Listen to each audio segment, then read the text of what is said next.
Doy la más cordial bienvenida a esta nueva etapa de la historia de Estados Unidos. Vamos a recorrer un periodo que se ubica entre 1890 y el final de de la Segunda Guerra Mundial en 1945.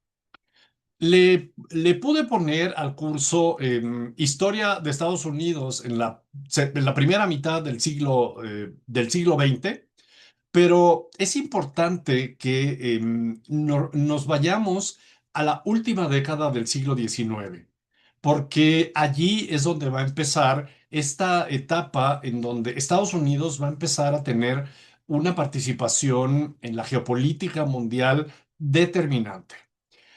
Primero, y así lo iremos viendo y ahora lo vamos a ir desglosando, habrá un evento que se conoce como la Guerra Hispano-Estadounidense en 1898, que de alguna manera esa guerra marca el inicio de estas pretensiones imperialistas, y ya veremos pues ese concepto de imperialista de Estados Unidos, esa idea de expansión más allá de lo que ya había logrado en su parte continental, y también veremos qué tanta expansión territorial tiene y en realidad cómo es que estructura su concepto de expansión imperial. ¿Para qué? Pues ahora ven que el discurso es que es un país imperialista y los imperialistas e imperialista, y luego uno se imagina a los imperios de finales del siglo XIX, a Gran Bretaña y a Francia, y con esas extensiones territoriales inmensas en millones de kilómetros. Y la verdad es que territorialmente Estados Unidos nunca jamás se acerca ni por equivocación a aquellos grandes imperios de finales del siglo XIX, pero sí se involucra de otra forma en esa última etapa del imperialismo del siglo XIX, y luego pues va a ser muy determinante su participación en la Primera Guerra Mundial y su participación en la Segunda Guerra Mundial, y por eso decidí ponerle al curso así: Estados Unidos entre guerras, porque nos lleva de la guerra hispano-estadounidense a la Segunda Guerra Mundial. Y pues se convierte en una etapa crucial para la historia de Estados Unidos, porque si bien ya para finales del siglo XIX, desde el punto de vista en el desarrollo industrial y desde el punto de vista económico, Estados Unidos ya es una potencia mundial. Habíamos analizado que Estados Unidos se ubicaba ya para 1890 en el tercer lugar del desarrollo industrial mundial, solo después de el Imperio Británico y del Imperio Alemán. En tercer lugar estaba ya Estados Unidos, y en cuarto lugar se encontraba Francia. Ese era ya el ambiente económico-industrial en el que se codeaba ya Estados Unidos, pero su participación en la geopolítica mundial no estaba en ese mismo lugar. Ya veremos que no es porque no se hubieran dado las condiciones, es porque Estados Unidos tenía muy claro que no quería involucrarse. Y eso lo iremos analizando conforme vayamos avanzando este módulo. Entonces, pues con él vamos a ver el subtítulo, como le puse al curso. O sea, primero es Estados Unidos entre guerras, y luego, pues la consideración de por qué le puse a este módulo forjando una superpotencia. Porque de hecho, cuando acabemos este módulo, y no es que les esté spoileando el final, que lo sabemos, cuando acabemos este módulo, Estados Unidos junto con la Unión Soviética van a ser las superpotencias del mundo. Y esa es pues parte de cómo se va a ir dando toda esa serie de eventos entre 1890 y al final de 1945, para que Estados Unidos quede ya como una potencia que se va a enfrentar directamente a la Unión Soviética.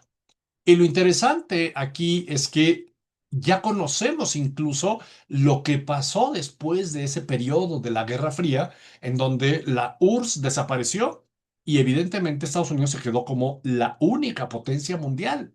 Y en ese momento de la historia, o sea, en estos tiempos actuales, se discute si hay un mundo bipolar, si China es ahora el rival de Estados Unidos, o si Estados Unidos sigue siendo la potencia hegemónica del mundo que pues tomó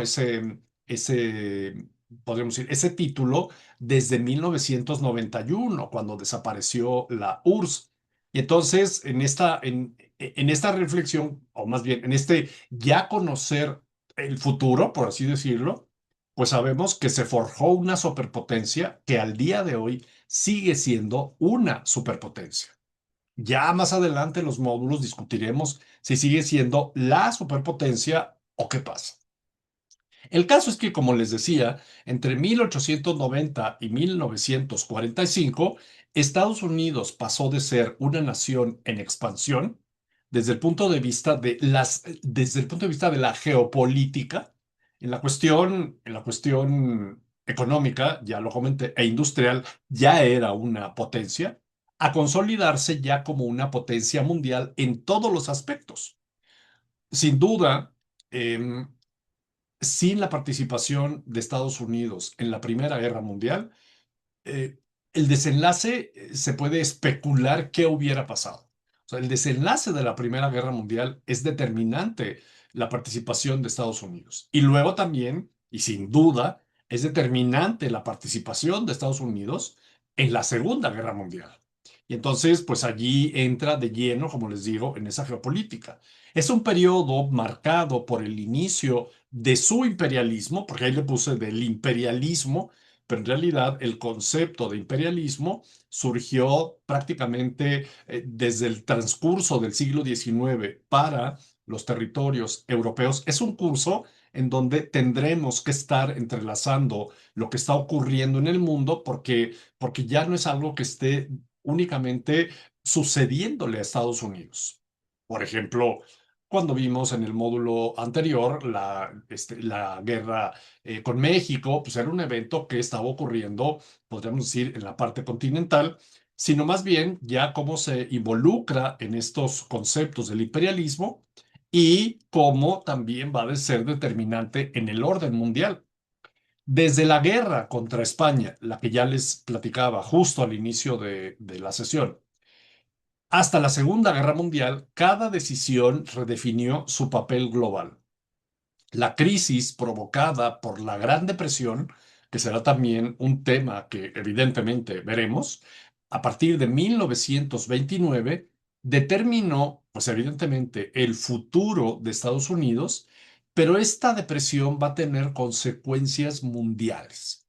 Y ya veremos cuáles son esas consecuencias mundiales que van a, pues de alguna forma, a llevar indirectamente a la Segunda Guerra Mundial. Estados Unidos pasó de ser una potencia emergente a un país que era parte de la geopolítica contemporánea. Este capítulo histórico es esencial para comprender cómo se transformó en una potencia mundial y corresponde este módulo, es el tercer módulo de 5. El primero fue el que correspondió al que titulé Antes de Estados Unidos. Todo lo que ocurre en las tierras que son hoy Estados Unidos, de forma muy general, vimos cómo se da la población de este territorio, cómo se desarrollan los pueblos nativos antes de la llegada de pues, los distintos colonizadores, porque los primeros que empezaron a hacer expediciones en el territorio norteamericano fueron los españoles, pero no establecieron ningún tipo de colonia o de establecimiento.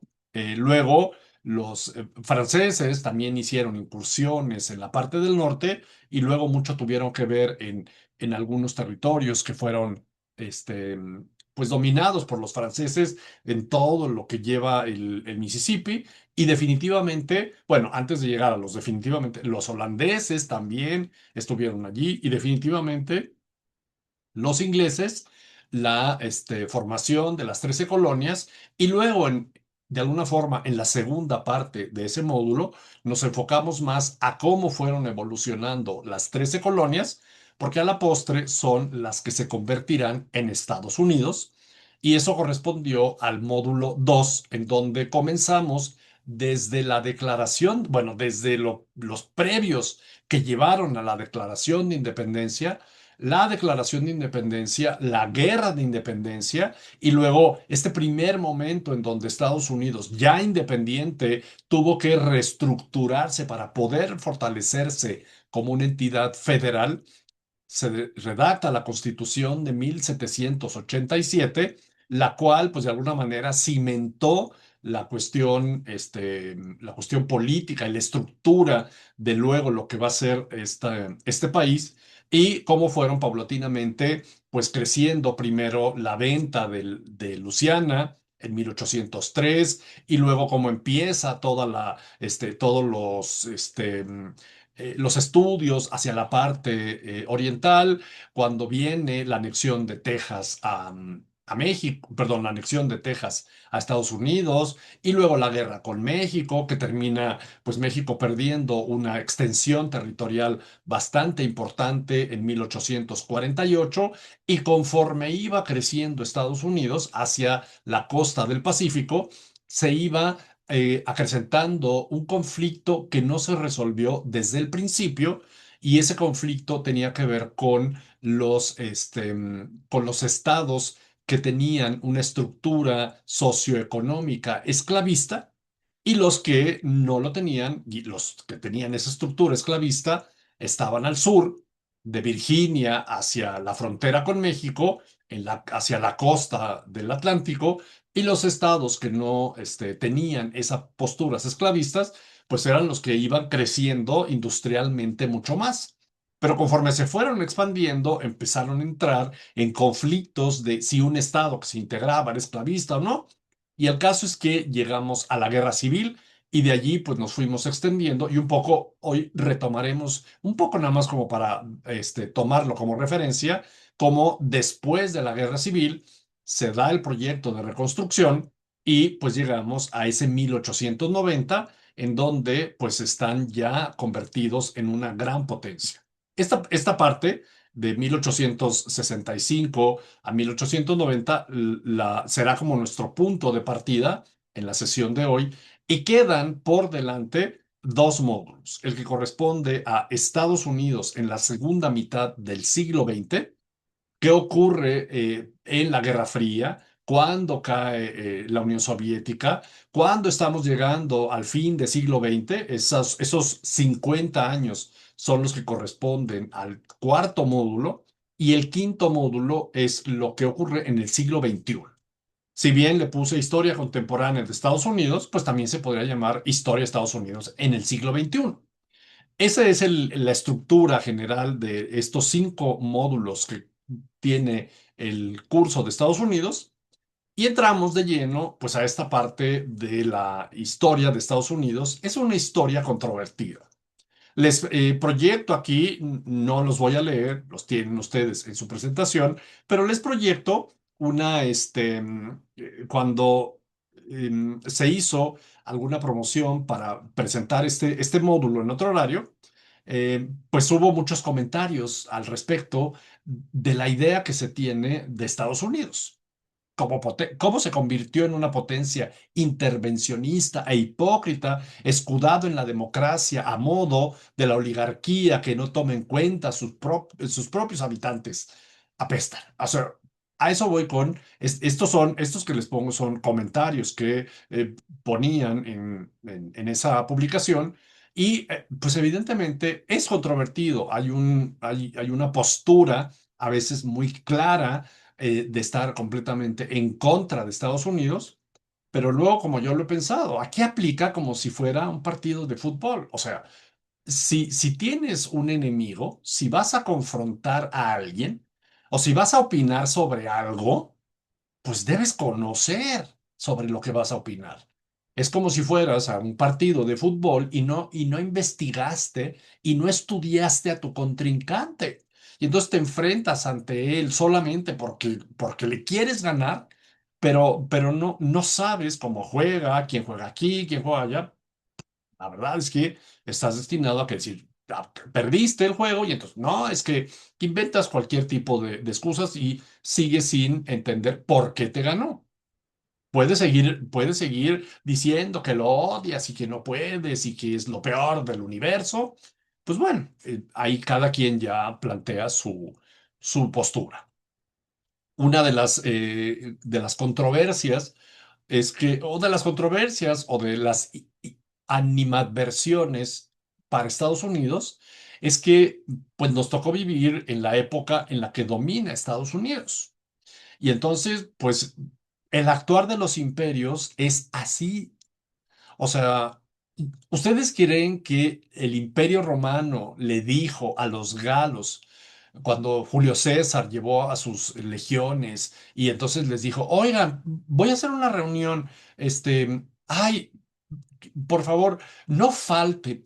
Es que fíjense que les quiero decir que los voy a conquistar, pero con mucho respeto, ¿eh? O sea, los voy a conquistar, pero primero quiero avisarles para que no se sientan ofendidos. Y entonces, pues por eso es bien importante que vengan. O sea, o que Gengis Khan arrasó con media Asia, pero antes les decía, oiga, por favor, si no es mucha molestia, ¿podría usted quitarse porque voy a arrasar el continente asiático? O sea, aquí el planteamiento es que como estamos viviendo en la época, o sea, cuando estudiamos otros imperios, Roma, los mongoles, el Imperio Británico, aunque del Imperio Británico todavía estamos teniendo consecuencias y las estamos viviendo hoy, pero así estudiamos que sí, el Imperio Persa y pues es historia, pero esta como es parte de nuestra historia, como nos tocó vivir la Guerra Fría, si bien no nos tocó estar completamente imbuidos en la historia, o sea, imbuidos me refiero a estar en el territorio norteamericano, al final del día nos tocó crecer en un ambiente de la Guerra Fría y de conceptos de la guerra nuclear y de la bomba nuclear, o sea, somos parte completamente de este imperio dominador malvado. Hablar de Estados Unidos implica entrar en un terreno de tensiones y percepciones opuestas. Es, al mismo tiempo, potencia global, lo cual no se puede negar, y foco de críticas por su intervencionismo y su dominio cultural. O sea, entonces, imagínense hoy, no, entonces, a ver, odias a Estados Unidos, no uses Facebook. Odias a Estados Unidos, o sea, entonces dice, no, o sea, no uses Instagram. Pero entonces voy a usar TikTok. Ok, está bueno, usa TikTok, que es una empresa china. Está bien, usa TikTok. En mi Apple, pues no usas Apple. O sea, es dificilísimo, o sea, salirse de esta cultura en la cual estamos completamente imbuidos por Estados Unidos y que comenzó, pues poco a poco, a irse metiendo, y justamente es este periodo de Estados Unidos entre guerras en donde irá haciendo el camino para que después de la Segunda Guerra Mundial empiece a difuminar su cultura por todos lados. Ahí está una de las primeras claves de la diferencia, o bueno, del imperialismo norteamericano. Es un dominio cultural el que va creando Estados Unidos, o es un imperialismo cultural. Esta dualidad, visible incluso en comentarios cotidianos, revela pues una especie de rechazo, ironía o incluso reconocimiento. Durante el siglo XX, Estados Unidos consolidó su poder mediante intervenciones políticas, militares, estratégicas, desde guerras mundiales hasta Guerra Fría o la presencia directa en algunos territorios. La primera parte del siglo XX y luego la segunda parte también del siglo XXI es muy intervencionista en los países latinoamericanos. Y muchos pues todavía tienen ese planteamiento. La misma Cuba, con su antiimperialismo, si Estados Unidos estaba completamente metida en Cuba, pero vamos a ver en este curso qué pasó con Cuba. Ahora sí que me salió muy cubano después de la guerra hispanoamericana. Más allá de la política, su influencia ha sido decisiva. Cine, música, consumo, tecnología, y ha construido una hegemonía silenciosa pero profunda. en este recorrido, pues vamos a ver que pues es un país que está entre el odio o el reconocimiento o incluso la fascinación. Encara una contradicción, símbolo de la libertad innovación, pero también un planteamiento que hace dudar en cuanto a su constitución y la forma en la que se trata un tipo de población, pero también es un territorio en donde hay desigualdad. Y el caso es que aquí lo importante, independientemente de los hechos y de las cuestiones que sí sean y sí son criticables a Estados Unidos, es que lo importante es conocer para poder tener sobre bases una opinión formada. Entonces, en este mundo, en esta etapa de la historia en donde todo mundo opina, pues por lo menos es indispensable opinar teniendo un conocimiento sobre lo que ocurre sobre estos territorios. No es un curso proselitista, o sea, ay, vamos a amar todos a Estados Unidos. No, pero es un curso como cualquier otro en donde conocemos la historia, como cuando pues, vemos un curso de historia de Grecia, e incluso un curso de el Tercer Reich, pero como el Tercer Reich ya fue, ya no nos afecta. Pero como la historia de Estados Unidos está sucediendo, nos afecta y nos conflictúa y opinamos y vivimos en esta como lucha de entre lo odio, lo amo, lo desprecio, pero lo necesito. Y es como una relación tóxica, ahora en el lenguaje de la chaviza, ¿no? El caso es que el módulo está dividido en 10 sesiones. Esta, que es ya lo que estamos haciendo, la parte de la introducción, y reflexionar un poco, o sea, como les decía, vamos a tomar un poco de mediados del siglo XIX de forma muy rápida, como para que sea nuestro punto de reflexión, para llegar a la última década del siglo XIX entre 1890 y 1900, pero luego en la sesión 2 vamos a seguir ubicados justo a finales del siglo XIX, cuando estudiemos la guerra hispanoamericana. Esa será la primera de las tres guerras que vamos a ver para que este curso se llame Estados Unidos entre guerras. Esta ocurrió, la guerra hispanoamericana, entre 1898 y 1902. No fueron esos años los de conflicto directo, o sea, donde hubiese combates y enfrentamientos, sino que más bien fue un periodo relativamente corto de enfrentamientos. Este, ya no les platico más, pero los acuerdos finales se van dando hacia 1902. Y pues para dejarlo en continuación y que quede emocionante, pues la próxima sesión veremos qué ocurre en ese momento, tanto para España como para Estados Unidos. Por eso se llama hispano-estadounidense, porque es una guerra entre España y Estados Unidos. Luego vendrá el tema 3, la sesión 3, la era progresista, el crecimiento económico, el bienestar social y un concepto que de alguna manera va a definir la postura de Estados Unidos. Y entonces hagan de cuenta que el Big Stick, sí, una postura que tomó Estados Unidos desde el principio del siglo XX, en donde dijo, a ver, y aquí también les voy platicando cuál es la posición de Estados Unidos hasta que no puede más y tiene que entrar a la Segunda Guerra Mundial. Vamos a ver cuáles son las condiciones en las que entra en la Primera Guerra Mundial y luego cómo ya no hay forma de no entrar. ¿Y por qué les digo ya no hay forma de no entrar? Porque Estados Unidos, desde mediados del siglo XIX, tenía como política la neutralidad, el no involucrarse en conflictos mundiales. Por eso les digo, y veremos cuáles fueron las condiciones para que entrara en la Primera Guerra Mundial, que será la sesión 4, pero pudo de alguna forma mantener su postura neutral. Y fue, o sea, cuando empieza la Segunda Guerra, de hecho desde antes de que empezara la Segunda Guerra Mundial, ya cuando empezó Hitler con el lenguaje bélico, fue toda una discusión de Estados Unidos de debes romper la neutralidad, ve lo que está pasando en Europa, y ahí estaba Roosevelt de presidente, Y todavía cuando empieza la Segunda Guerra Mundial, Estados Unidos intentó no involucrarse en el conflicto, hasta que viene el ataque de Pearl Harbor y ahí sí no hay forma, ¿no? Pero bueno, por lo que explico todo esto es para explicarles el Big Stick, porque aunque intentó ser neutral y él quería así como aparentar ser cool, él me refiero a Estados Unidos, el Big Stick es como si tuviera un bate en así atrás, es como si tuviera un Big Stick atrás, es como si tuviera un bate así, decir, a ver, yo no tengo problemas con nadie, pero tengo este bate, ¿eh? O sea, tengo el bate acá en la mano, no lo voy a sacar, pero aquí lo tengo.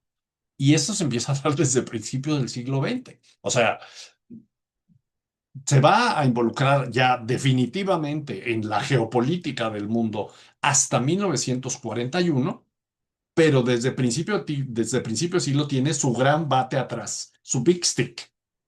Y luego veremos, bueno, en la sesión 4 la Primera Guerra Mundial, de la neutralidad a la intervención, el impacto de la guerra, que es bastante impactante, ya lo veremos. Y luego la sesión 5 los años 20. De hecho, una de las consecuencias será la Gran Depresión de 1929 y cómo, pues, esto va a traer una repercusión. Probablemente después de la guerra civil es uno de los momentos más críticos para Estados Unidos en su historia. A este deberíamos también sumar la situación que se dio previa a la Constitución de 1787, cuando se estaba gestando como nueva entidad y que estuvo a punto de desintegrarse. Luego la definitiva, que es y la más compleja, que es la guerra civil o la guerra de secesión. Y este momento también es muy complicado. Es probablemente esos tres eventos sean los momentos más difíciles para la historia de Estados Unidos. Ha tenido muchos otros, pero estos se han ido de alguna manera posicionando entre los tres primeros porque además fue una etapa muy prolongada y para ello llegó un señor que se llamó Franklin Delano Roosevelt, que es un gran personaje en la historia de Estados Unidos, que va a llevar un proyecto que se conoce como el Nuevo Trato, el New Deal, porque pues, Estados Unidos se tuvo que enfocar en la cuestión de la recuperación económica. Estaba verdaderamente en el piso. Y veremos entonces eso en la sesión 6. En la sesión 7, ya desde aquí vamos a empezar a el tema todo enfocado a la Segunda Guerra Mundial. ¿Qué pasaba en el mundo en cómo se va gestando este ambiente bélico que no tiene solución y que lleva al estallido de la Segunda Guerra Mundial, en donde, pues evidentemente, Estados Unidos se declara neutral, pero ya también veremos qué posición tenía con los países que estaban interviniendo en esta guerra.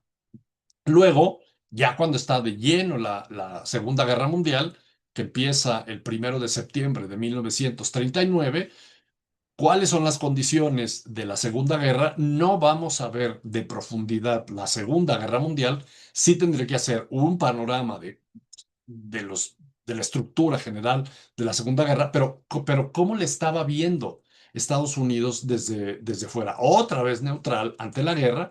Y luego, cuando, pues definitivamente, se dan, más bien, antes de ello, cómo hay un ambiente tan complejo, que les comento que le decían a Roosevelt, pues, ¿qué no estás viendo que ya tenemos que entrar a la guerra? Y Roosevelt trata de resistirlo, más bien, al revés. Roosevelt era el que les decía, es que ya no hay forma de no entrar a la guerra. Y el Congreso y los demás lo detienen, lo detienen. Es una etapa, podríamos decir, como muy tensa, porque Roosevelt tiene muy claro que Estados Unidos ya debe entrar a la guerra. El avance que ha tenido el Tercer Reich, pues prácticamente tiene controlada toda Europa. El Reino Unido está solo porque Francia fue ocupada en 1940 y pues la única que le puede hacer pelea a Alemania es el Reino Unido. Y el Reino Unido, pues solo, o sea, la potencia que en ese momento es el Tercer Reich.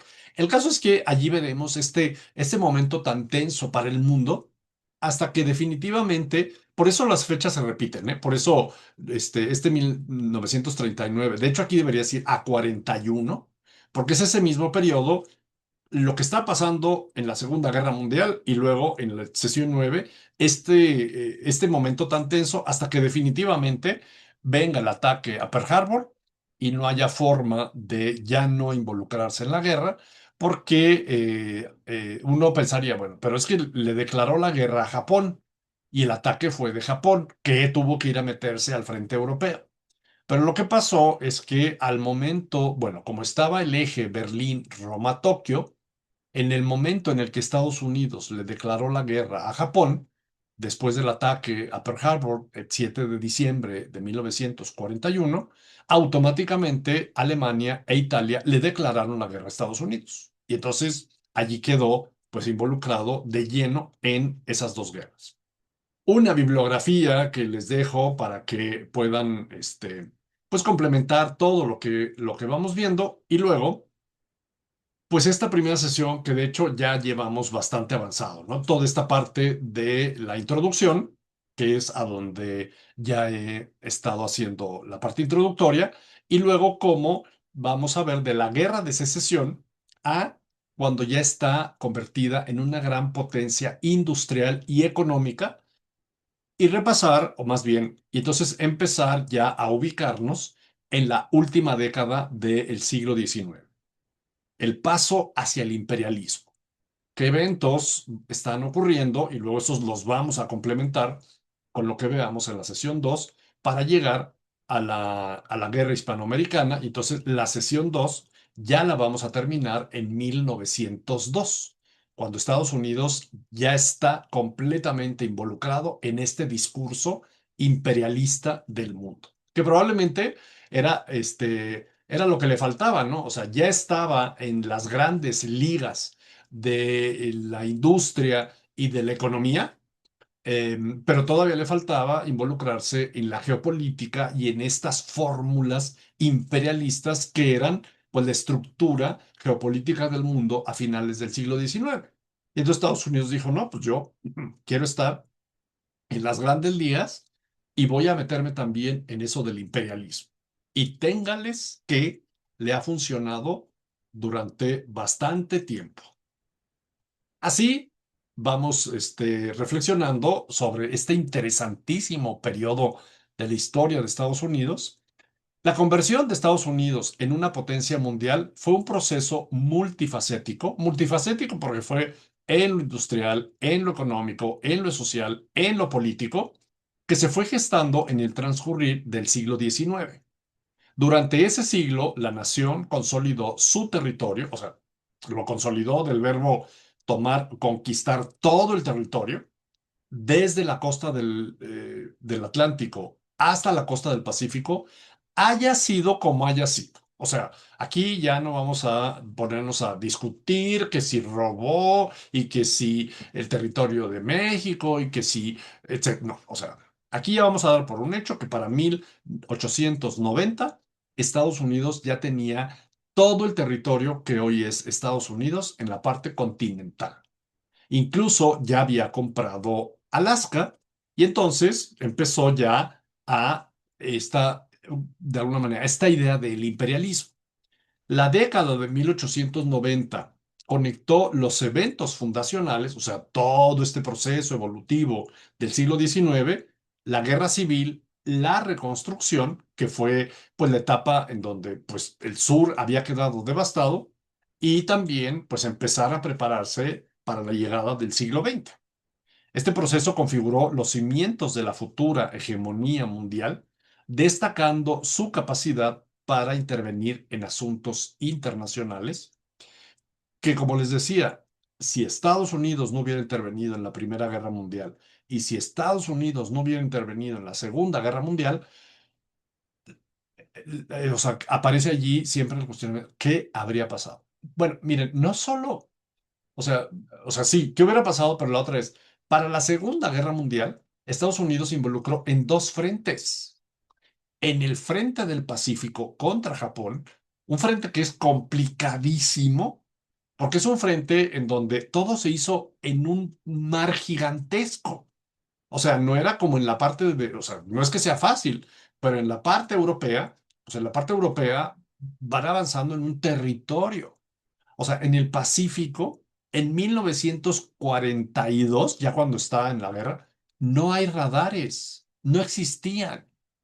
O sea, ¿cómo encontraban a los barcos japoneses? O sea, había que andarlos buscando ahí a medio mar. Imagínense los recursos que ya tenía para ese momento en la cuestión militar. Y luego los que también le sobraban para irse involucrando en la guerra, en la parte europea. Y luego los que le quedaron, que eso ya lo veremos en el otro modo. Estados Unidos acabó la Segunda Guerra Mundial con con unas bonanzas económicas impresionantes.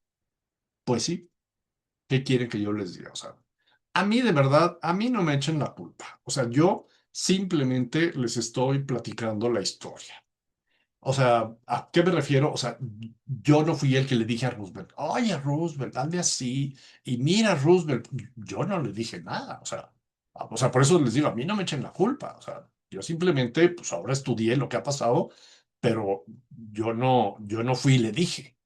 Porque luego dice, cree que yo tuve la culpa y me dicen las cosas que me decían en los mensajes, así como si en una hasta me pusieron, fíjense cómo me pusieron en uno de los mensajes, me ponen, este, fíjense, dice, rata robando, o sea, no yo, Estados Unidos, rata robando a México y lo siguen robando, payaso, ese sí soy yo, o sea, ese sí soy yo. Allí porque yo ni les contesté, evidentemente, pero fue como decir, pues si yo no fui, a mí qué me están diciendo. Pero bueno, por andar yo haciendo un curso de Estados Unidos, ay, me andan diciendo de cosas como si yo lo amara. Y también, pues les quiero decir, ni lo odio, ni lo amo, como dijo Echeverría, sino todo lo contrario. Es que lo que no puede dejarse de ver es que es la potencia. O sea, quien no lo quiera ver, ese ya no es mi problema. Para comprender el ascenso de Estados Unidos como potencia global en la última década del siglo XIX y la primera mitad del siglo XX, es importante reflexionar sobre los eventos que impulsaron este ascenso de Estados Unidos y que se van gestando en el transcurrir del siglo XIX. Para empezar, uno, el territorio. Y vemos aquí en este mapa cómo fue el proceso de expansión de Estados Unidos. La expansión territorial fue el fundamento de la consolidación de Estados Unidos. Primero, cuando tenemos en la parte derecha el- la frontera inicial de las 13 colonias. O sea, ese territorio que está enmarcado allí y que yo me quito de acá para ver que estaba hasta la parte norte. Ese fue el Estados Unidos original. Allí es donde se configuraron las primeras, o se transformaron las primeras 13 colonias en Estados Unidos. Y muy pronto se anexó Vermont. Aquí está, Vermont se anexó, si no mal recuerdo, en 1778. O sea, muy pronto eran 14 estados. Y luego viene este territorio que fue originalmente cedido al Reino Unido tras el final de la guerra franco-india, pero luego se dan acuerdos y vuelve a Francia. Y en 1803, Francia, perdónenme, estoy mal. O sea, todo este territorio que estamos viendo aquí, este territorio lo ganó Inglaterra cuando acaba esa guerra, o bueno, el Reino Unido, cuando acaba la guerra franco-india, y cuando termina la guerra, cuando termina la guerra de independencia, uno de los acuerdos del Tratado de París de 1783 es el que reconoce a Estados Unidos ya como una nación libre del Reino Unido.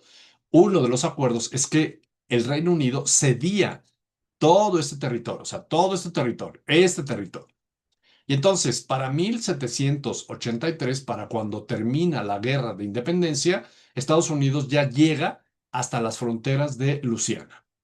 Y luego, en 1803, gobernaba un presidente que se llamaba Thomas Jefferson, un tipo súper astuto y sagaz, como, o sea, muchos personajes que ha tenido Estados Unidos, George Washington, Thomas Jefferson, Benjamin Franklin, que son ahorita esos tres grandes que llevamos hasta aquí, y luego van a ir viendo los que van a ir apareciendo después.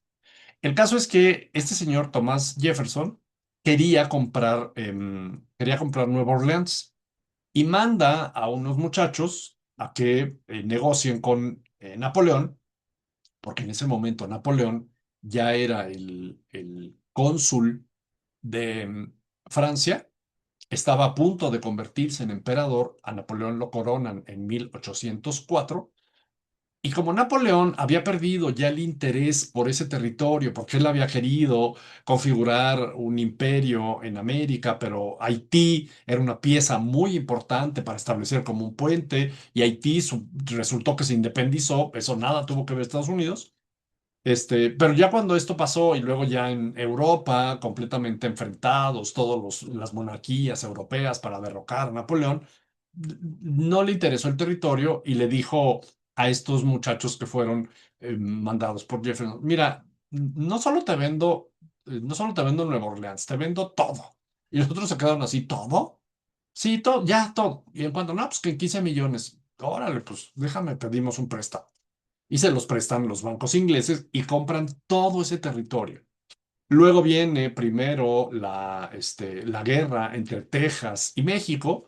Texas se independiza de México en 1835 y luego se integra a Estados Unidos en 1845 y de ese conflicto se desencadena la guerra entre Estados Unidos y México y ese conflicto culmina con la cesión de los territorios hacia la parte del Pacífico, lo que se conoce como el Tratado Guadalupe Hidalgo, que se firmó en 1848. Aquí en este mapa le pusieron conquista, pero en realidad fue pues un acuerdo.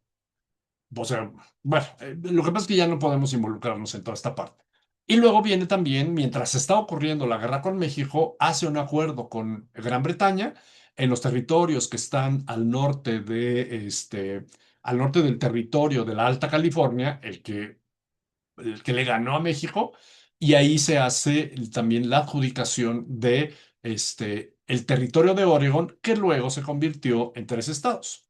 Y finalmente, en 1867, le compran Alaska al Imperio Ruso, y todavía nos falta, y a eso vamos a llegar, ¿qué pasó con Hawái? Se integra como un territorio en 1898, pero a Hawái todavía no lo contemplemos para 1890. Ese punto de partida, como les decía, es la guerra de secesión, este momento que pues va a ser tan crítico y tan determinante, es un punto de inflexión porque pudo dejar de existir el Estados Unidos que hoy conocemos. Estados del sur, tres estados del sur se declararon independientes, formaron los Estados Confederados, un país que ellos se autodenominaron como los Estados Confederados. Fue una declaración de independencia, bueno, como siempre lo es, unilateral.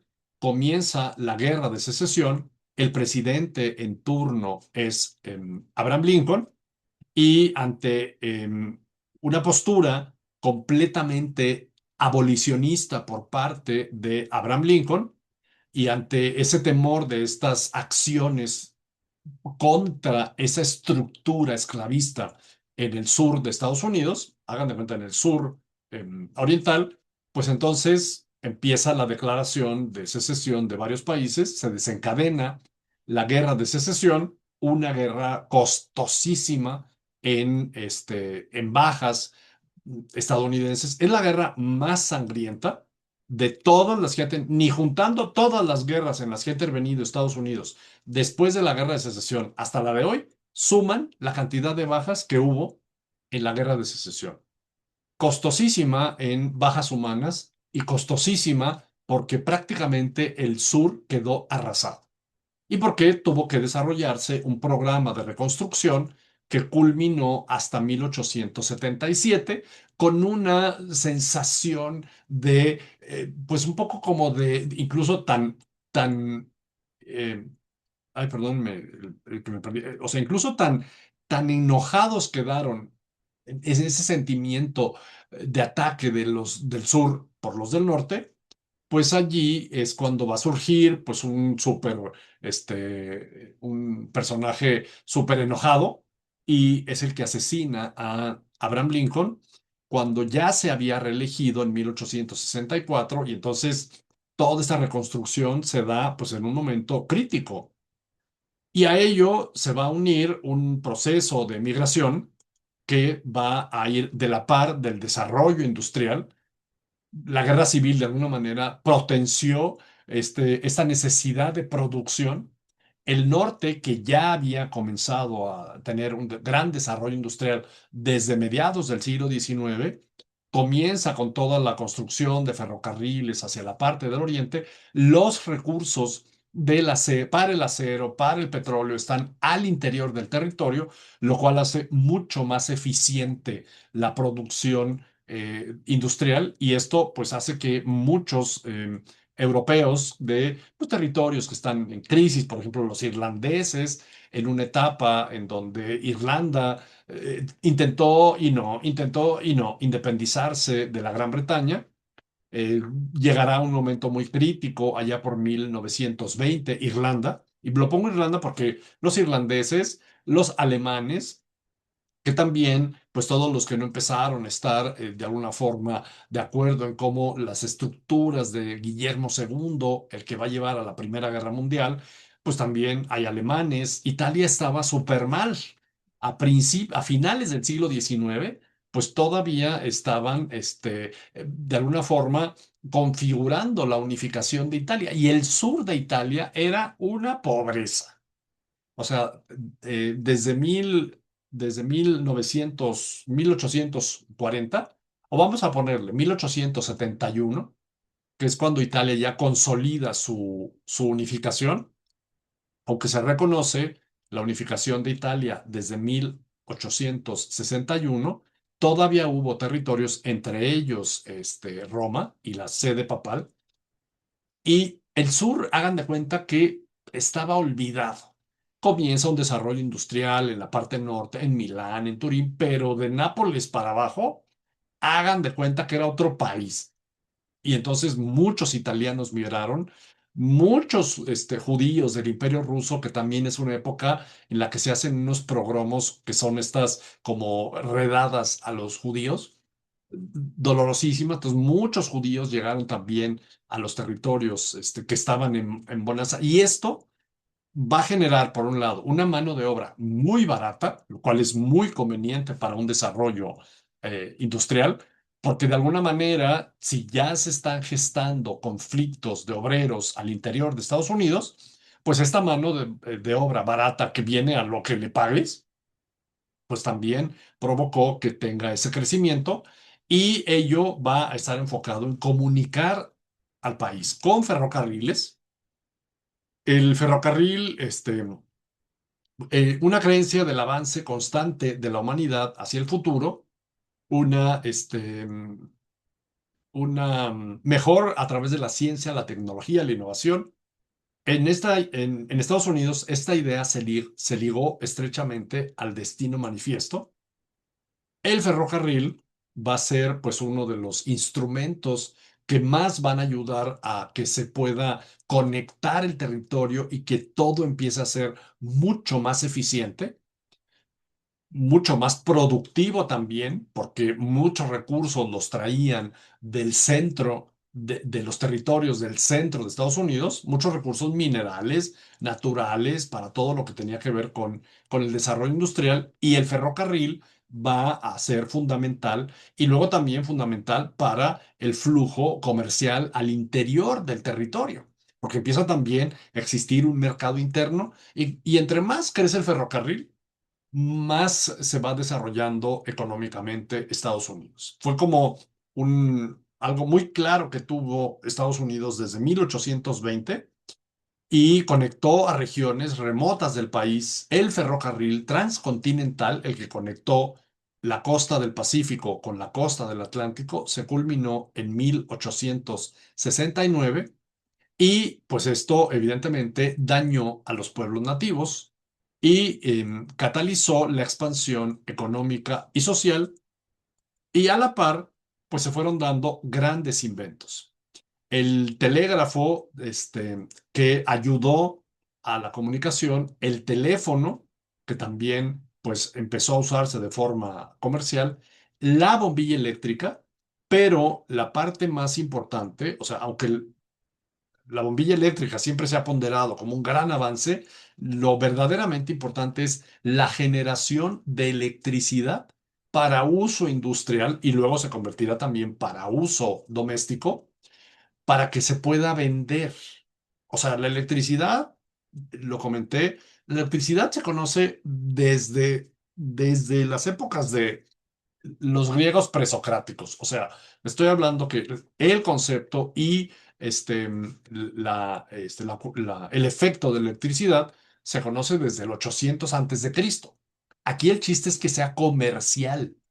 O sea, ese es el planteamiento. Y Edison es el que hace la primera planta que vende electricidad.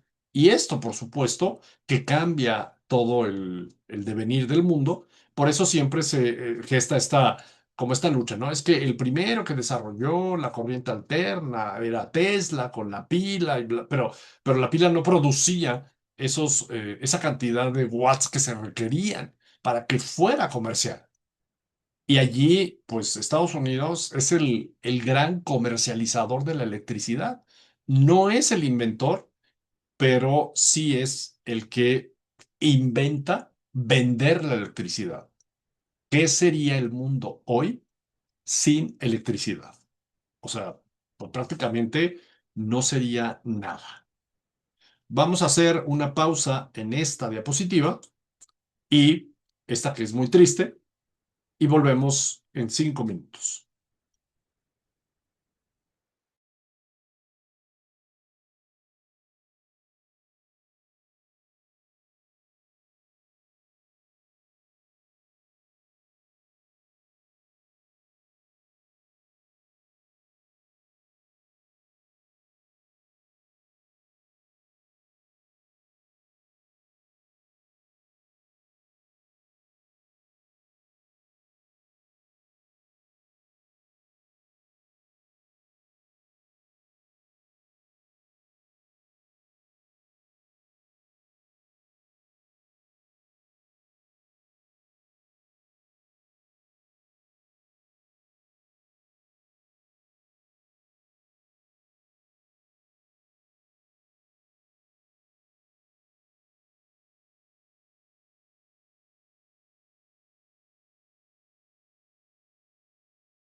Necesito regresar a, a Tomás Alva Edison y la electricidad. Es que este punto es determinante. Es un invento que, como les decía, ¿se imaginan el mundo hoy sin electricidad? O sea, sí, pausa, ¿no? ¿Se imaginan ustedes el mundo hoy sin electricidad? Ciudades apagadas, industrias detenidas, una vida cotidiana completamente distinta. Esa realidad comenzó a cambiar cuando Tomás Alva Edison decidió no solo perfeccionar la bombilla, sino crear un sistema para llevar energía a gran escala. Y lo hizo en 1878, en Nueva York. La Edison, cuando fundó la Edison Electric Light Company. Suena hasta grupo musical, la Electric Light Orchestra. Pero esa es otra, que también es muy buena la música. Pero olvídense de la Electric Light Orchestra. Esa luego ya la pongo en una clase. Su gran logro fue la Central Pearl Street, que fundó y comenzó a operar en 1882. Es considerada la primera estación eléctrica comercial del mundo, desde donde se distribuyó electricidad inicialmente a las fábricas y posteriormente a los hogares y negocios mediante corriente eléctrica. Más que una empresa, fue el inicio de un nuevo modelo energético, la electricidad como un servicio público, base del crecimiento industrial y urbano del mundo moderno. O sea, esta incluso se llega a conocer la electricidad como la segunda revolución industrial. La primera, que es la de la industria y el acero y los altos hornos, y la segunda es la electricidad, y suele decirse que la tercera es la de lo digital. Pero aquí, bueno, lo quise replantear porque, o sea, imagínense. Entonces, odia a Estados Unidos, lo aborrezco. Entonces, no uses luz. O sea, si quieres vivir sin, o sea, evidentemente hoy el telégrafo pues ya es casi que un trabajo que llevan a hacer a los niños, casi que ay, los vamos a llevar al telégrafo para que vean cómo en el pasado se mandaban los mensajes rápidos, o sea, los WhatsApps rápidos. Y allá no había palomitas azules y entonces los llevan al correo. O sea, el correo es un invento, el correo, perdón, el telégrafo es un invento estadounidense. El teléfono también. Otra vez, o sea, Marconi está reconocido como el que patenta el primer aparato y la idea de transmitir voz por medio de un aparato. Pero quien lo convierte en algo comercial es Graham Bell. Entonces, aquí es donde viene esta cuestión que siempre ha sido pragmática de Estados Unidos. O sea, qué bonito inventarlo, pero ¿esto qué? O sea, ¿como de a cuánto? Entonces, pues bueno, una vez reflexionado esto, que era importante que se los comentara, viene pues una parte triste, que tiene que ver con, pues, em, con una postura, pues con una postura maquiavélica, pero aplicando el término de Maquiavelo que dice el fin justifica los medios. Y como en este caso, Estado norteamericano tiene el fin de convertirse en esa gran potencia industrial y económica, pues desafortunadamente los nativos están en medio y esa expansión, la expansionista, o sea, perdonen ustedes, es la expansión imperialista, pero fíjense, me quedó una palabra ahí, me inventé una palabra, la expansión imperialista empujó a los pueblos nativos a vivir en reservas creadas por el gobierno. Eso también fue parte de lo que ocurrió también hacia mediados del siglo XIX, un evento allá por los 1850 que se conoce como el Sendero de Lágrimas, cuando pues a muchas poblaciones nativas las arrancaron de sus territorios de origen y les crearon unos guetos en territorios que no tenían nada que ver con su idiosincrasia, con sus creencias, con su cuestión religiosa, social y pues muchos o se murieron en el camino o se murieron de depresión o de plano no se adaptaron. Entre 1865 y 1890, la población nativa de Estados Unidos enfrentó una situación crítica.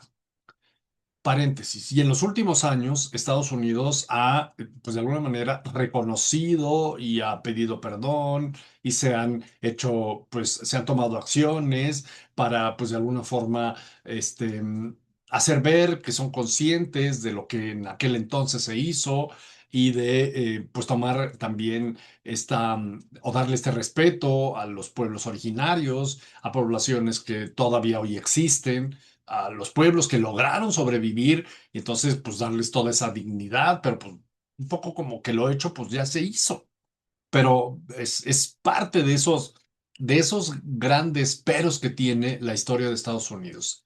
La presión expansionista empujó a muchos pueblos nativos a vivir en reservas creadas por el gobierno, a menudo en tierras inhóspitas para ellos, lejanas de sus territorios tradicionales. Si algo caracterizó a todos los pueblos nativos de Estados Unidos, independientemente fueran cherokees, apaches, iroqueses, lo que fueran, porque fueron además muchos y no todos son iguales, pero si algo siempre tuvieron o sea, si algo, si hubo un factor común en todos, es que la relación persona, entorno y naturaleza era parte de su idiosincrasia.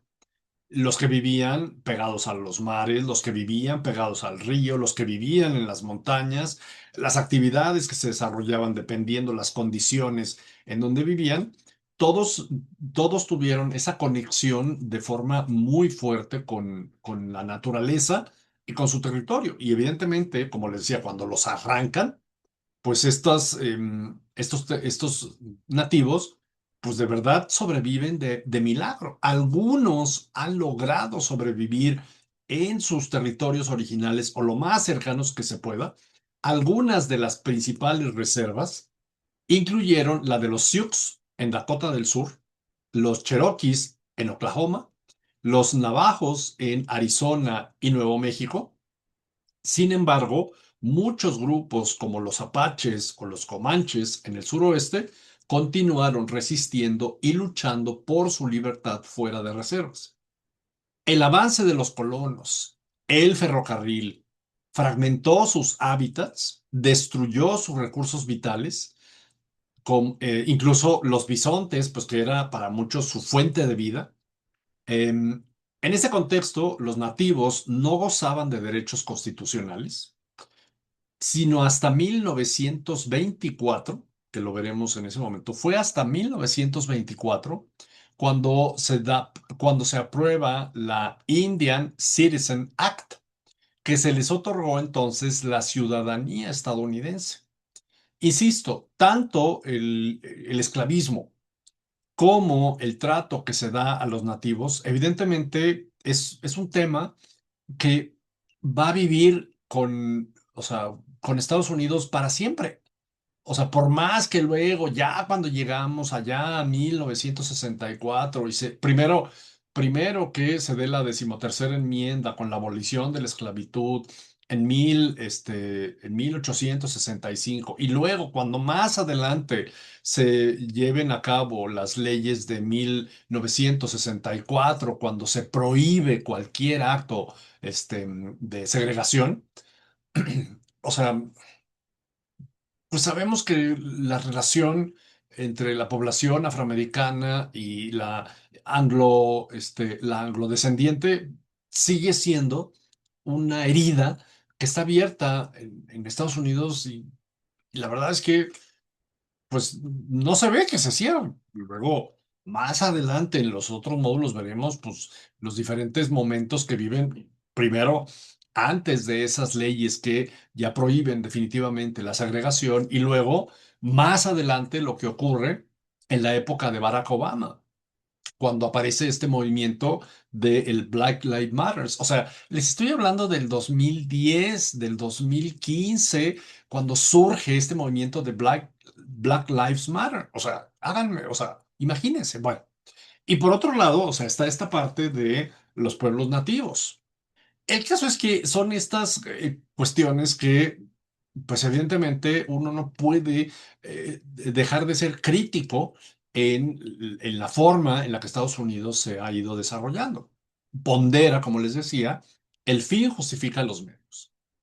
Para 1890, la población nativa había disminuido drásticamente debido a enfermedades, enfrentamientos, desplazamientos forzados, estimándose en menos de 250,000 personas de diferentes grupos nativos. Esta cifra contrastaba dramáticamente con los millones que habitaban el continente. Se estima, y ahí sí los estimados de verdad son muy contrastantes, pero vamos a poner la cifra más baja. Se estima que había aproximadamente 25 millones de nativos hacia 1500, o bueno, hacia 1492, cuando empiezan las primeras incursiones de los europeos.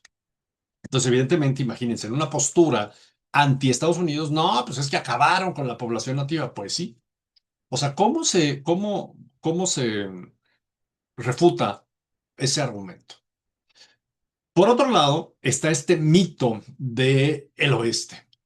Es una identidad, o sea, este mito del oeste es una de las identidades que se fueron creando en Estados Unidos, porque cuando se crean las 13 colonias, de alguna forma crean esa identidad, pues podríamos decir, de herencia británica.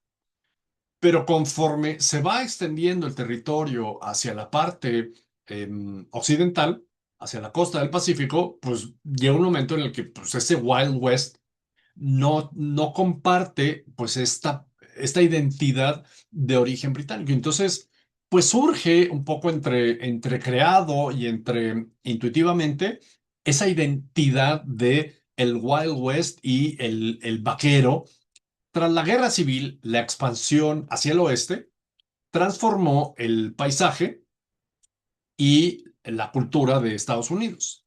Desde 1865 y hasta finales del siglo XIX, vastas regiones de Estados Unidos se convirtieron en escenarios de conflicto y oportunidad. Gobernó la ley del más fuerte, el que dispare más rápido. Y las tierras nativas fueron progresivamente reemplazadas por ranchos ganaderos, ovejeros y granjas que marcaron el nacimiento del Wild West. Pues es que de veras era wild, o sea, era salvaje. Por eso les digo, era la ley del que el dispare más fuerte. Tardó mucho tiempo en el que las estructuras jurídicas oficiales pudieran formar parte de esta entidad. Este periodo estuvo caracterizado por territorios sin ley. Luego a Hollywood le sirvió muchísimo y a John Wayne también, porque pues ahí se crea esa identidad que les digo, ¿no? Ese Wild West de territorio sin ley, donde la ausencia de una autoridad central fomentó una cultura de duelos, forajidos y cantinas. Estados como Texas, Nuevo México, Arizona, Colorado, Montana, Wyoming, es que así se pronuncia en English. O sea, les hago la pronunciación en esa razón. Es Texas, New Mexico, Arizona, Colorado, Montana y Wyoming se consolidaron como el corazón del viejo oeste. Los vaqueros, porque además sí eran vaqueros, porque pues, el mayor producto que tenían eran las vacas, el ganado, que también se convirtió pues, en una característica muy de esa zona, son las figuras centrales de este periodo. Evidentemente, el llanero solitario y su eterno acompañante, que era el, el muchacho. Bueno, ahorita se me fue el nombre. El caso es que ahí surgen todas estas historias y lo que trato es de hacer este mito del oeste como parte de la identidad de Estados Unidos, pues fueron también símbolos de independencia, de aventura y la expansión del ferrocarril, y ahí es donde viene la importancia del ferrocarril, permitió el traslado de ganado a los mercados del oeste, porque imagínense, eran trasladados caminando. O sea, hacían las caravanas para llevarlos a estos mercados del norte y en la mitad, ¡tru! Que le salían los bandoleros. Afortunadamente, el llanero solitario alcanzaba a defender a algunos, pero pues no a todos. El caso es que, o sea, ya me dejo de la vacilada del llanero solitario, pero surge incluso este defensor de estos que llevaban. Y el ferrocarril, evidentemente, podríamos decir que, eh, modernizó y también convirtió en territorios menos wild. El gobierno federal buscó imponer el orden a través de leyes, la que se conoce como el Homestead Act, que incentivó la colonización mediante la creación de instituciones con alguaciles locales y milicia local, una especie como de guardias locales. Y con el tiempo, estos territorios sin ley fueron incorporándose formalmente a Estados Unidos, culminando con la creación de estados como Utah en 1896 y Oklahoma en 1890, en 1907. Esta transición marcó el fin de la ley del revólver y el inicio de una era más estructurada, aunque las leyendas del viejo oeste, pues evidentemente se convirtieron en algo que le da identidad hoy a Estados Unidos. En este mismo recorrido también están los grandes varones ladrones. Así se conocieron a estos señores. Andrew Carnegie, Rockefeller, JP Morgan. En el auge de la revolución industrial estuvo acompañado este auge por estos personajes. La revolución industrial transformó la economía y la sociedad.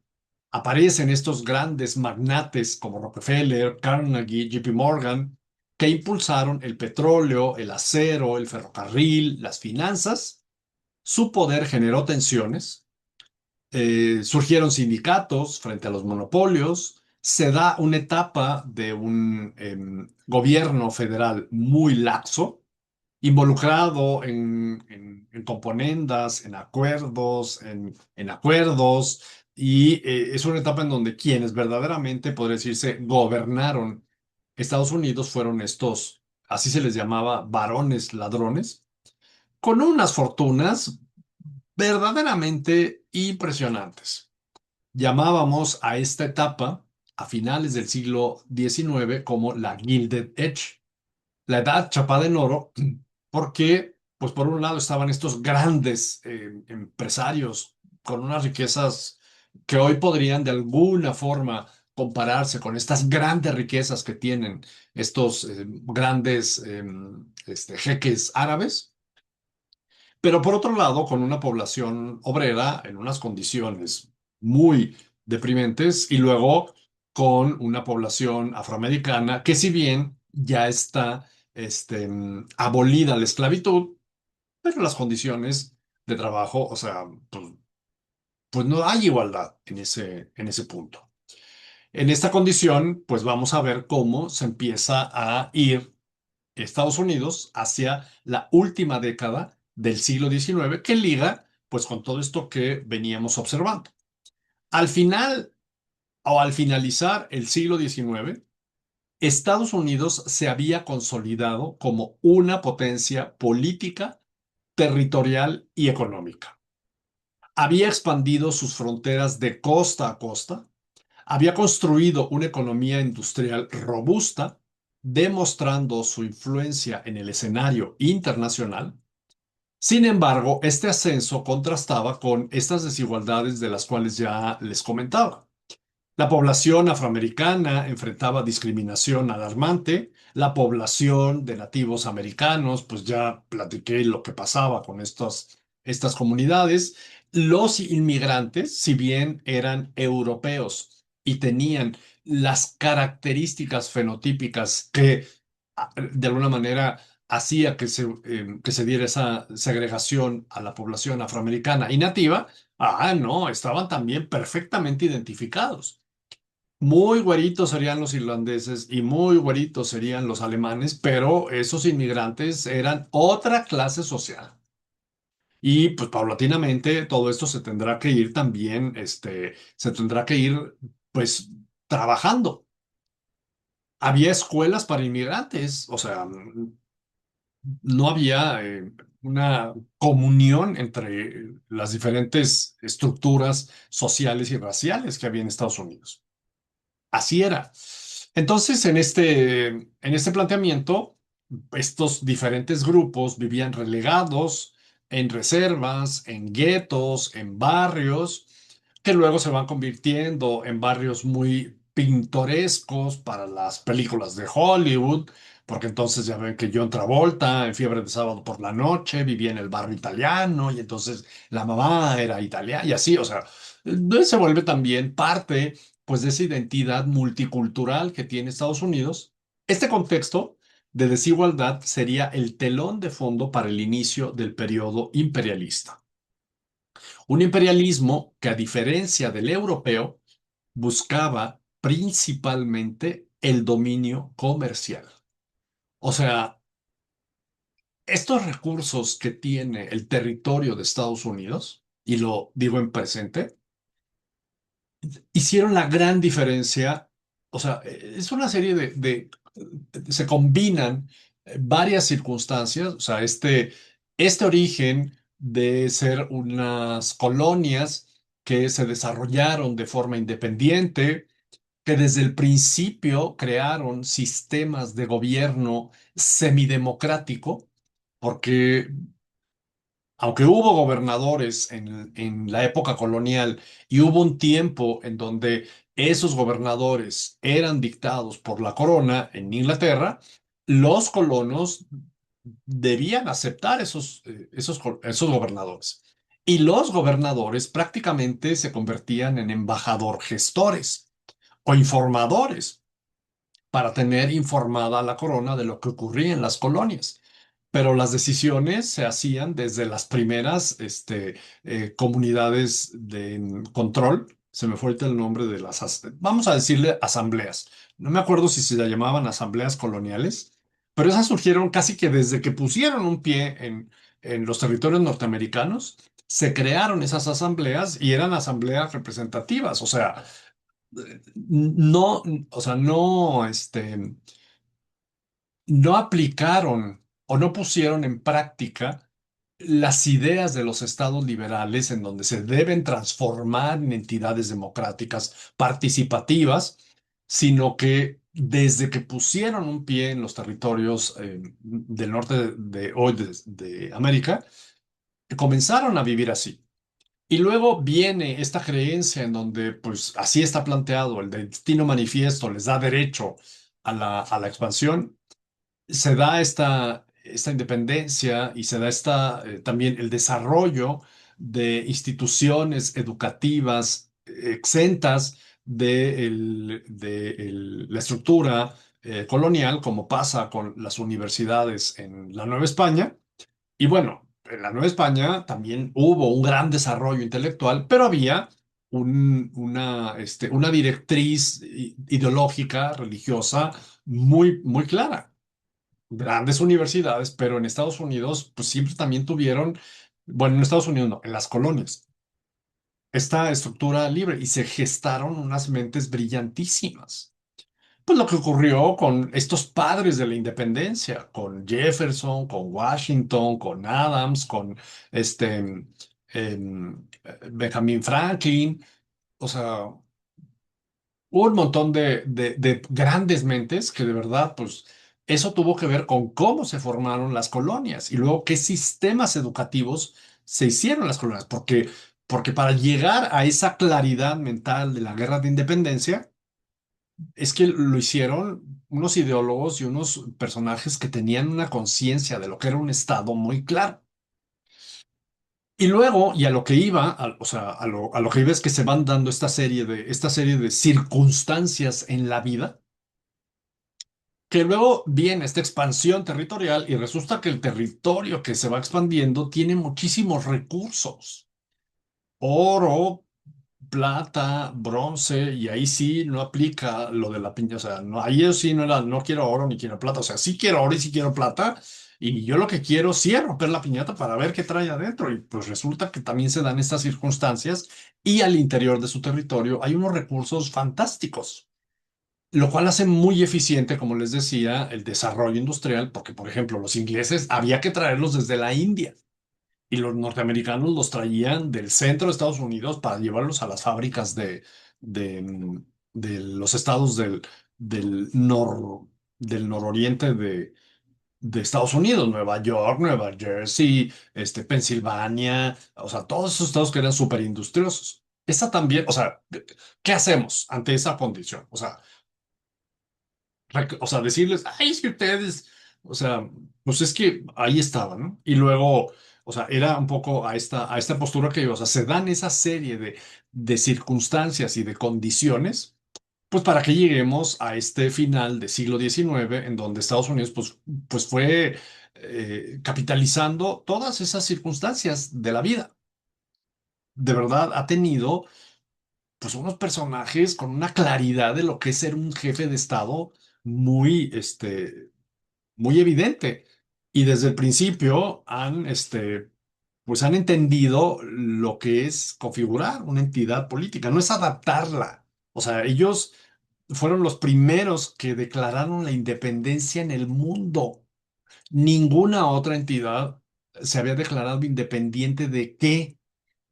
Cuando declaran la independencia, incluso fue hasta como algo que al mundo le resultó como, ¿qué? O sea, ¿independencia? Y entonces pues, son los primeros que la ponen en práctica. O sea, países tan ilustrados y tan importante es la Revolución Francesa, pero la Revolución Francesa debió aplicar estas ideas ilustradas del Estado liberal ante una entidad monárquica e ir adaptando la monarquía con la democracia. Estados Unidos no, o sea, la implantaron desde nuevo. Y bueno, en esta reflexión, ya luego ya no me acordé por qué me fui por este punto. El caso es que,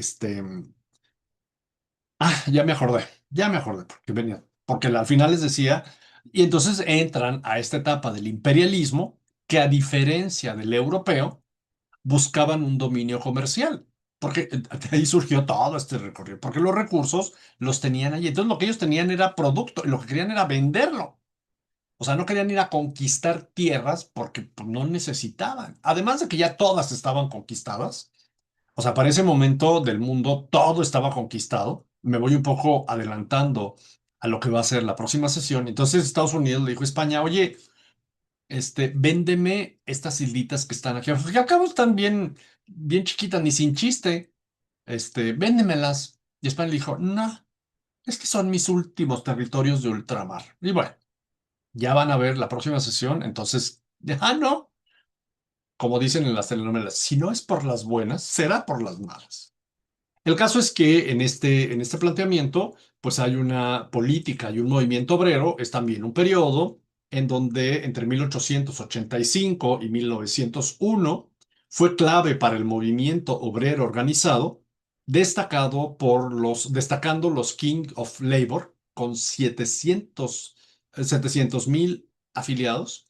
También, y ya lo veremos más adelante, en un momento de la historia en donde están surgiendo los movimientos laboristas, en donde empieza a surgir todo este planteamiento de las ideas de Marx que las están empezando a aplicar los Lenin y los personajes que luego irán a la primera, a la guerra, a la Revolución Rusa. Entonces, también Estados Unidos supo manejar esta condición que es natural. Al haber un crecimiento industrial, hay un enriquecimiento a los dueños y evidentemente hay una explotación a los obreros. ¿Cómo lo resolvió Estados Unidos? Demandas laborales con salarios justos, jornadas de 8 horas, desataron más de 3,000 huelgas entre 1886 y 87. Grover Cleveland, uno de los presidentes, intentó reducir privilegios corporativos y mejorar aranceles, pero enfrentó tensiones entre agricultores y banqueros del oeste. Y otro presidente, William McKinley, regresó la estabilidad económica y Estados Unidos consolidó su influencia internacional, iniciando su periodo imperialista. Los presidentes de este periodo los voy a mencionar y los retomamos en la próxima sesión. Gruber, Cleveland, Benjamin Harrison, Gruber, Cleveland, nuevamente, mm, Gruber, Cleveland, y voy a recapitular esta parte, y William McKinley. Lo dejo en pendiente porque lo necesito este punto revisar y pues momento también se vuelve como la parte triste de la historia y la que de alguna manera muestra como el Estados Unidos que dice, pues yo voy para adelante. El 29 de diciembre de 1890 en Woking, más de 300 iacotas murieron, marcando el fin de las guerras nativas. La ley Dawes de 1887 fragmentó sus tierras y el movimiento Ghost Dance provocó tensiones con el gobierno. Movimiento practicado por los Sioux Yakota prometía la restauración de las tierras nativas y la desaparición de los colonos blancos si se realizaban danzas y rituales espirituales. Estas prácticas alarmaron al gobierno federal, que las interpretó como el preludio de una insurrección, y ante estos planteamientos, en este contexto, el jefe Alce condujo a un grupo hacia la reserva de Pink Ridge, buscando refugio tras la muerte de líderes icónicos, y el 28 de diciembre de 1890 el séptimo de caballería rodeó el campamento y arrasó con quienes estaban allí. Los soldados abrieron fuego indiscriminadamente, matando a cientos de hombres, mujeres y niños. Esta matanza fue el epílogo de décadas de resistencia nativa. Los sobrevivientes fueron relegados a reservas donde enfrentaron pobreza extrema, migración y pues no solo representa una tragedia humana, sino también la imposibilidad de Estados Unidos de integrar a los nativos en igualdad de condiciones, perpetuando su exclusión en una sociedad en pleno proceso de consolidación territorial. Tema que tendrán que discutir al interior de Estados Unidos cuando se integre Hawái, porque eso de integrar razas distintas no es lo favorito de Estados Unidos. Pero no se preocupen que será parte de lo que veremos en la próxima sesión. Y en esta próxima sesión, esta diapositiva la retomamos también, el Tratado de Reciprocidad entre 1875. Es que es mucho más amplio este punto porque este Tratado de Reciprocidad tiene que ver con una idea que surgió tiempo antes de empezar a establecer negocio con Japón. Por eso les digo que lo voy a retomar porque es un poco más amplio, pero lo quiero dejar como el momento en el que Estados Unidos empieza a decir, podemos empezar a hacer comercio afuera del territorio. Y dio acceso preferencial al azúcar hawaiana, aumentando su influencia en el Pacífico. En 1893, empresarios respaldaron el derrocamiento de la monarquía hawaiana y en 1898 el Tratado de Anexión formalizó su incorporación en el territorio estadounidense. Estados Unidos negoció con Gran Bretaña, Alemania por Samoa y aquí lo que pasa es que esto empieza ya a ser parte del próximo tema y el caso es que lo que quiero aquí empezar a resumir es que van ya a empezar a ver más allá de las fronteras de Estados Unidos. Y en ese ver más allá empiezan a verse territorios como Hawái y todavía más lejos como Samoa o como incluso Filipinas. Porque lo que Estados Unidos quiere es empezar a tener también negocio con China y con Japón. Pero antes de llegar a ese planteamiento, pues vamos a dejar la puerta abierta para que empecemos a analizar qué pasó, empecemos a analizar la próxima sesión, qué pasó con Estados Unidos y España en la guerra hispano-estadounidense. Y con eso terminamos la sesión del día de hoy. Espero que haya sido de su interés y entonces nos conectaremos para la sesión 2.